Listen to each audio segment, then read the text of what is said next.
আউযুবিল্লাহি মিনাশ শাইতানির রাজিম। বিসমিল্লাহির রহমানির রহিম। নাহমাদুহু ওয়া নুসাল্লি আলা রাসূলিহিল কারীম, আম্মা বাদ।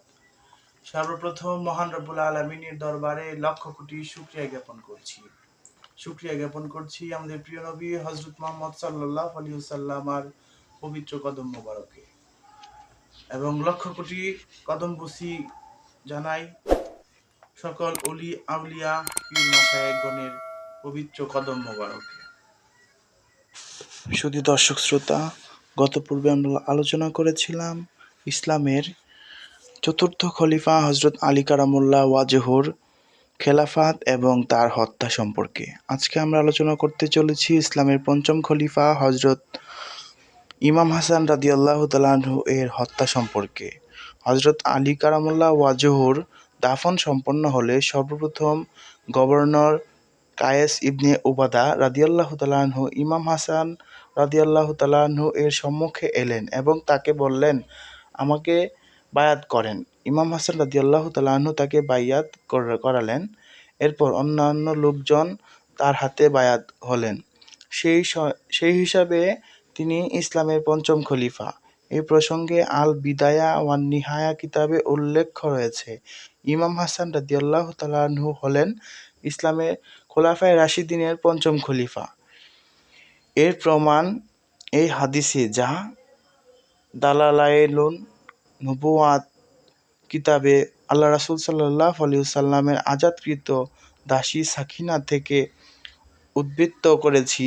হযরত রাসূল সাল্লাল্লাহু আলাইহি ওয়াসাল্লাম ইরশাদ করেছেন, আমার পরে খেলাফতের নীতি বাহাল থাকবে ৩০ বছর পর্যন্ত, এতপর হবে রাজতন্ত্র। হযরত হাসান রাদিয়াল্লাহু তাআলা আনহু এর শাসন আমল যোগ করলে খেলাফত কাল মোট ৩০ বছর পূর্ণ হয়, কারণ ৪১ হিজরি রবিউল আউয়াল মাসে তিনি মুয়াবিয়ার সপক্ষে নিজে খেলাফত সরে দাঁড়ান। আর রাসূলুল্লাহ সাল্লাল্লাহু আলাইহি ওয়াসাল্লামের ওফাত হয় ১১ হিজরি সালের ১ রবিউল আউয়াল। এর মাধ্যমে রাসূলুল্লাহ সাল্লাল্লাহু আলাইহি ওয়াসাল্লামের ভবিষ্যৎবাণী খোলাফায়ে রাশিদিনের যুগ ৩০ বছর পূর্ণ হয়। আল বিদায়া ওয়ান নিহায়া, ৮ম খণ্ড, পৃষ্ঠা ১৭।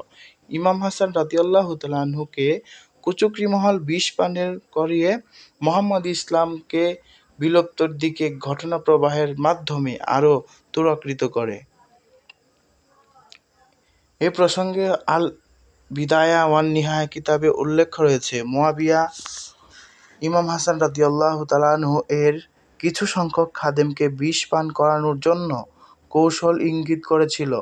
মুহাম্মদ ইবনে সাদ বলেন, ইয়াহিয়া ইবনে হাম্মাল উম্মু মুসা থেকে বর্ণিত করেছে যে, ইমাম হাসান রাদিয়াল্লাহু তাআলা আনহু এর স্ত্রী সাদা ইবনে আস ইবনে কায়েস ইমাম হাসান রাদিয়াল্লাহু তাআলা আনহুকে বিষ পান করিয়েছিলেন। তাতে তিনি অসুস্থ হয়ে পড়েন। এভাবে ৪০ দিন যাবৎ তার নিকট পর্যায়ক্রমে একটি পাত্র রাখা হতো। কেউ কেউ বর্ণনা করেছে যে, মুয়াবিয়ার পুত্র ইয়াজিদ জাদা বিনতে আসের নিকট সংবাদ পাঠিয়েছেন যে, তুমি যদি ইমাম হাসানকে বিষ পান করাতে পারো তবে ইয়াজিদ তাকে বিয়ে করবে। এরপর জাদা ওই অপকর্ম করে।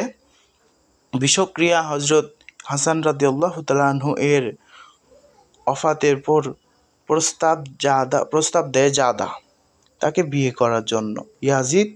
ইয়াজিদের নিকট লোক পাঠায়। উত্তরে ইয়াজিদ তাকে বিবাহের অস্বীকৃতি জানিয়ে বলে, আল্লাহর কসম, তুমি ইমাম হাসানের স্ত্রী হিসেবে স্বীকৃতি দিয়েছ, তার ঘর সংসার করেছ, তা আমি চাইনি।